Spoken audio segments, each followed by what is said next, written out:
যাবে। তো এদের গায়ে দেখেন 400 ওয়াট এবং 800 ওয়াট লেখা রয়েছে এবং আদৌ কি এরা 400 ওয়াট বা 800 ওয়াট দিতে পারে কিনা সেটাই হচ্ছে আমরা এই ভিডিওতে এক্সপেরিমেন্ট করব। আর এই মোটরগুলো তো 775 ডিসি মোটর, তবে এই মোটরগুলোর মধ্যে দেখেন দুই ধরনের মোটর আছে। এই একটা মোটর আছে, এগুলো প্রাইস কিছুটা কম হয়ে থাকে 400-500 টাকার মধ্যে, আর এই মোটরটা হয়ে থাকে 600 থেকে 800 টাকার মধ্যে। এইটার আরপিএমটা বেশ ভালো হয়ে থাকে, এটার আরপিএমটা কিছুটা কম। তো যদিও এদের গায়ে লেখা থাকে 2100 আরপিএম, মূলত আমি এগুলো থেকে দেখেছি যে 1700, 1600, 1800 এই ধরনের আরপিএম হয়। আর এইগুলো মোটামুটি অলমোস্ট 2000, 2100 কাছাকাছি একটা আরপিএম পাওয়া যায় এই মোটরগুলো দিয়ে। তো এগুলো ডিফারেন্স বোঝাটাও কঠিন। তো যাই হোক, চেষ্টা করবেন বেশি আরপিএম যেই 775 ডিসি মোটর দিয়ে পাওয়া যায় সেগুলো ব্যবহার করলে আপনি আউটপুটটাও তত বেশি পাবেন। এই ভিডিওতে আমরা হচ্ছে পূর্বের ভিডিওতে ব্যবহার করেছিলাম একটা কাঠের যে তক্তা বা কার্ডবোর্ড বলতে পারেন। সো এটার উপর আমি জাস্ট সাদা রং করে নিয়েছি, জাস্ট একটু দেখার সৌন্দর্যের জন্য। এর উপর হচ্ছে আমরা মোটর দুইটাকে হচ্ছে সামনাসামনি সেট আপ করতে হবে। ধরেন 775 ডিসি মোটর আর এই দুইটা মোটরকে আমাদের এইভাবে সেট আপ করতে হবে। এই দুইটা মোটরকে কানেক্ট করার জন্য এই ধরনের কাপলার বলা হয়। তো আপনারা এই ধরনের কাপলার ব্যবহার করবেন।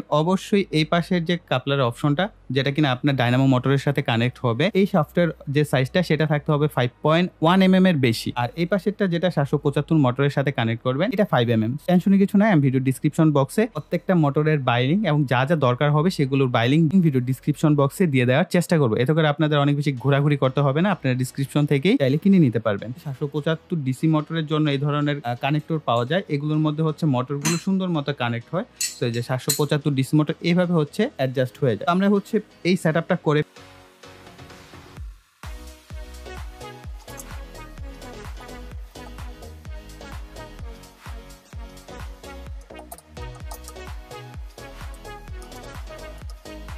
এই 775 ডিসি মোটরটি ঘোরার ফলে এটার যে শাফট আছে এটা হচ্ছে ঘুরবে। এটা ঘোরার ফলে হচ্ছে এই মোটরটা আউটপুট দিবে। তবে আপনারা চাইলে সরাসরি এসি থেকেও হচ্ছে এই মোটরটাকে চালাতে পারবেন। এটার জন্য এর সাথে হচ্ছে একটা ব্রিজ রেকটিফায়ার দেওয়া হয়। তো এটা হচ্ছে একটা ব্রিজ রেকটিফায়ার আইসি। এটার সাহায্যে হচ্ছে আপনারা চাইলে এই মোটরটাকে সরাসরি এসি 220 ভোল্ট দিয়েও চালাতে পারবেন। পাওয়ার গার্ডের হচ্ছে একটা ব্যাটারি আছে ইউপিএস এর, আমরা এটাকে হচ্ছে ব্যবহার করব এটার 775 মোটরকে ঘোরানোর জন্য। আপনি যে কোনো ভাবে 775 মোটরকে ঘোরাতে পারলেই হলো। যদি আপনার কাছে সোলার থাকে, ভালো মানের বড় ধরনের সোলার থাকে 12 ভোল্টের, যেটা ভালো আউটপুট দেয়, আপনি যদি সেটা দিয়ে 775 মোটরকে ঘোরাতে পারেন তাহলে সেটা দিয়ে আপনি বিদ্যুৎ উৎপন্ন করতে পারছেন। দেখা যাক এটার আউটপুট ভোল্টেজ কত পায়।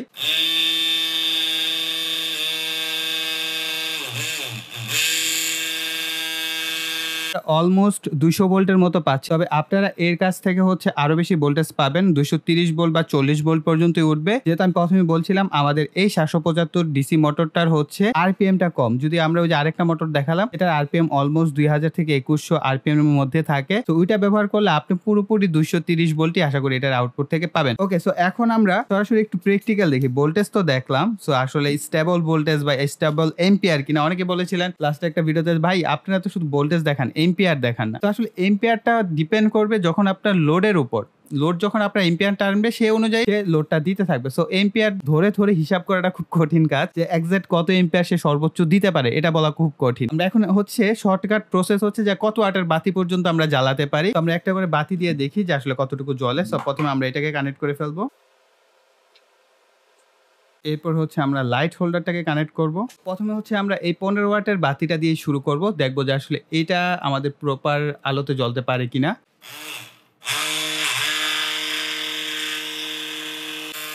এই বাতিটা পুরোপুরি প্রপার ব্রাইটনেসে জ্বলছিল, সো কোনো অসুবিধা হচ্ছে অনায়াসে এই বাতি জ্বলবে। এই ধরনের বাতি একটা না, আপনি কয়েকটা জ্বালাতে পারবেন 15 ওয়াটের বাতি। সো এখন আমরা একটা 60 ওয়াটের লাল বাতি দিয়ে দেখি। এগুলো দিয়ে হচ্ছে ওয়াট টেস্ট করা সবচেয়ে বেটার, কারণ হচ্ছে এই লাল বাতিগুলো হচ্ছে প্রপার ওয়াটেজটা থাকে। অনেক সময় দেখা গেছে 60 ওয়াট থাকলে এটার ভিতরে 65 ওয়াটও চলে আসে। সো এই কারণে এই লাল বাতিগুলো দিয়ে হচ্ছে আপনারা চেক আপ করতে পারেন। আমরা লাল বাতি দিয়ে দেখবো।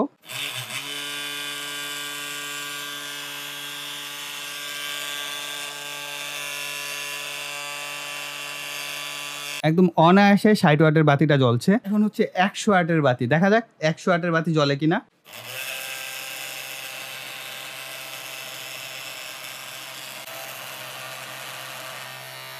ওয়াটের বাতিও ফুল ব্রাইটনেসে জ্বলছে, অর্থাৎ আপনি সরাসরি এসি থেকে জ্বালালে যেভাবে জ্বলবে একদম সেম টু সেম সে আলোতে জ্বলছে, কোনো 19-20 নাই। তো এখন আমরা আবার একটু এক্সট্রিম লেভেলে যাই। বিষয় কি, আপনারা নয়েজটা শুনে আবার ভয়টাই পায়েন না। সো আপনাদের এত নয়েজ হবে না যদি আপনি ফ্লোরে বা নিচে কোনো কিছু দিয়ে রাখেন রাবার টাবার, একেবারে এত সাউন্ড হবে না। একসাথে অনেকগুলো বাল্ব হোল্ডার কানেকশন করা আছে। সো আমরা এদেরকে হচ্ছে সুন্দর মতো এখানে সাজাবো। দেখতে পাচ্ছেন এখানে মোটামুটি 4টা বাল্ব হোল্ডার আছে। সো এটার মধ্যে হচ্ছে প্রথমে যেটা, এটার মধ্যে আমরা একটা 100 ওয়াটের বাতি সেট আপ করবো, যেহেতু এটা 400 ওয়াটের হচ্ছে ডায়নামো মোটর। সো প্রথমে আমরা সেট আপ করলাম 100 ওয়াটের বাতি, এরপর আমরা 60 ওয়াটের আরেকটা বাতি, তাহলে হলো কত 160 ওয়াট। আরেকটা 60 ওয়াটের বাতি আমাদের আছে হাতে, এবং আরেকটা 15 ওয়াটের বাতি আছে। এই দুইটা বাতি যদি জ্বলে তাহলে হচ্ছে আমরা একটু একটু করে বাড়াবো, দেখা যাক এই দুইটা বাতিকে আমরা জ্বালাতে পারছি কিনা আমাদের এই ডায়নামো মোটর দিয়ে, দেখা যাক।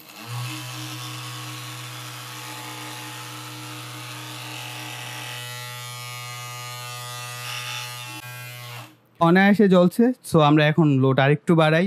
সো তাহলে হলো কত আমাদের 220 ওয়াট, দেখা যাক 220 ওয়াটে কি করে।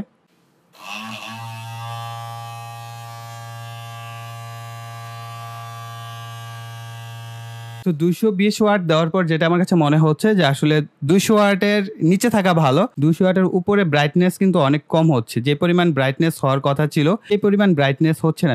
সাপোজ একটা বাতিতে যে ব্রাইটনেস থাকার কথা এই পরিমাণ ব্রাইটনেস হচ্ছে না, কম কম ব্রাইটনেস আর কি কোনো রকম চলছে এরকম। এইটা দিয়ে যদি ব্যবহার করেন তাহলে সর্বোচ্চ 150 ওয়াট পর্যন্ত আই থিঙ্ক বেটার পারফরমেন্স পাবে। এর উপরে যে পারবেন না তা না, 200 ওয়াট পর্যন্ত যাওয়া যেতে পারে। তবে ওই যেটা একটু প্রবলেম বললাম যে ব্রাইটনেস কিন্তু বাতির কমে যাচ্ছে। তবে আপনারা যদি এলইডি বাতি ব্যবহার করেন তাহলে চিন্তা করেন আপনার যদি এখানে 200 ওয়াট হয় তাহলে 200 ওয়াটের আপনার বাসায় যদি 4টা বা 5টা রুম থাকে, আপনি যদি এই ধরনের 15 ওয়াটের এলইডি বাতি 4টা 5টা রুমে দিয়ে রাখেন তাহলে কিন্তু অনায়াসে জ্বলবে। তো আমি বাতির জন্যই বারবার বলছি, আমরা এটা দিয়ে কিন্তু অনেকে বলতে পারেন যে ভাই মোবাইল চার্জ দেওয়া যাবে কিনা। এখানে অনেক কথাবার্তা আছে, অনেক হিসাব নিকাশ আছে মোবাইল চার্জ করার জন্য, তো সেটা নিয়ে আমরা সেপারেটলি বলবো। তবে এই ভিডিওতে এতটুকু বলে দেই, এটার আউটপুট থেকে সরাসরি মোবাইলের অ্যাডাপ্টার কানেকশন না করা বেটার, কারণ এটার আউটপুট কিন্তু ডিসি ভোল্টেজ। আপনার যে চার্জারটা আছে মোবাইলের সেটা কিন্তু ডিসি ভোল্টেজ সাপোর্ট নাও করতে পারে, যদি করে তো কাজ করবে, কিন্তু কাজ করলেও এমন হতে পারে সেটা কম্পোনেন্ট গুলো খুব দ্রুত নষ্ট হয়ে যাবে। তো মূলত আপনার এই যে ডায়নামো মোটরটা এটা দিয়ে হচ্ছে আপনার ঘরের যে লাইট আছে এটা আপনি অনায়াসে জ্বালাতে পারেন, কোনো অসুবিধা হবে না, আগের মতোই লং লাস্টিং হবে। আপনি চাইলে ওই ছোটখাটো যে 15 ওয়াট 20 ওয়াটের এসি ফ্যান গুলো থাকে সেগুলো অনায়াসে আপনি ব্যবহার করতে পারবেন, কোনো অসুবিধা নেই। তো এখন আমি চেষ্টা করব এটাকে খুলে হচ্ছে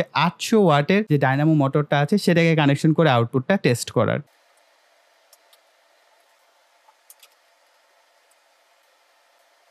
আবার কানেকশনটা করে ফেলেছি, এখনো সিমিলার 220 ওয়াটই আছে। তো দেখা যাক এই 220 ওয়াট সে জ্বালাতে পারে কিনা, অর্থাৎ এখন কিন্তু 800 ওয়াটের ডায়নামো মোটর, দেখা যাক।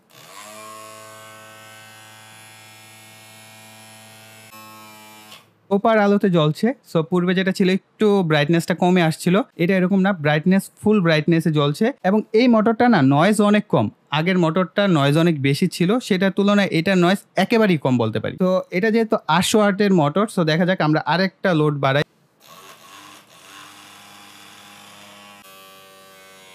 সবাই ফুল ব্রাইটনেসে জ্বলছে, তবে এই বাতিটার আলো বেশি হওয়ার কারণে এই বাতিগুলোকে দেখা যাচ্ছিল না। সো এটা হচ্ছে একটা জাম্বো টাইপের হচ্ছে বড় টাইপের এলইডি বাতি নিয়ে আসছি, সম্ভবত এটা 20 বা 40 ওয়াটের। সো যাই হোক এটাকে দিয়েও দেখি কি অবস্থা হয়, সবগুলো বাতিকে একসাথে জ্বালাতে পারছি কিনা।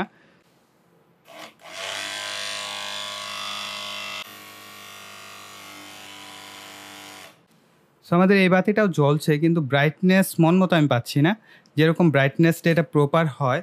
সো আমরা এক কাজ করি, এখানে 100 ওয়াটের বাতিটা খুলে এইটার জায়গায় প্লেস করে দেখি কি হয়।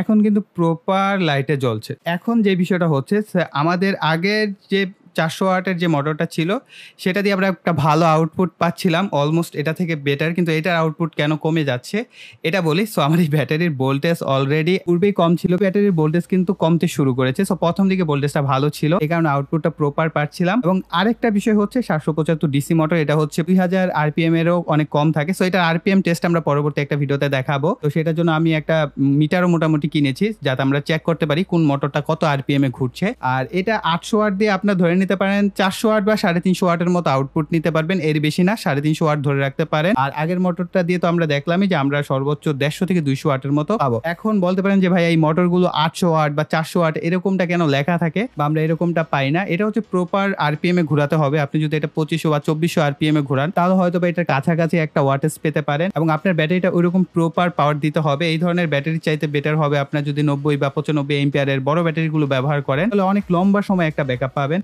এটা একটা ফ্যাক্ট। এবং প্রত্যেকটা ইলেকট্রনিক্স ডিভাইসেরই কিন্তু এটার যে অ্যাক্টিভ পাওয়ার সেটা কিন্তু কম থাকে, প্রপার যে পাওয়ারটা থাকে। সো এগুলোর আর হিসাব নিকাশ করছি না। তো আমি যতটুকু পেয়েছি এই এক্সপেরিমেন্ট করে, রিয়েল এক্সপেরিমেন্ট করে আপনাদের সাথে 100% সমস্ত বিষয় রিয়েল ভাবে শেয়ার করলাম। আই থিঙ্ক আপনারা এটা দেখার পর আপনাদের মনে অসংখ্য প্রশ্ন আসবে। প্রত্যেকটা প্রশ্ন কমেন্ট সেকশনে লিখবেন, আমরা পরবর্তী ভিডিওতে না হয় সেই সমস্ত প্রশ্নগুলো নিয়ে সুন্দর করে আরেকটা এক্সপেরিমেন্ট করব। সো আরো 2টা এক্সপেরিমেন্ট করব এই মোটরগুলোর উপর। আই থিঙ্ক প্রত্যেকটা ভিডিও আপনাদের অনেক বেশি হেল্পফুল হবে। তার জন্য যেই কাজটা করতে হবে, আপনারা প্রত্যেকেই এই চ্যানেলটিকে সাবস্ক্রাইব করে পাশে বেল বাটনটা অ্যাক্টিভ করে রাখবেন। আর যাওয়ার আগে যারা এখনো এই ভিডিওতে লাইক দেন নাই, সবাই ভিডিওতে একটা লাইক দিয়ে দিবেন। আর অবশ্যই আপনাদের ফ্রেন্ড সার্কেলের সাথে চাইলে শেয়ার করতে পারেন। এই ধরনের ভিডিও দেখে তারাও কিন্তু অনেক ধরনের কাজ বা এক্সপেরিমেন্ট সম্পর্কে জানতে পারবে। সো গাইস, এই বলে এখানে বিদায় নিব। সকলে ভালো থাকবেন, সুস্থ থাকবেন।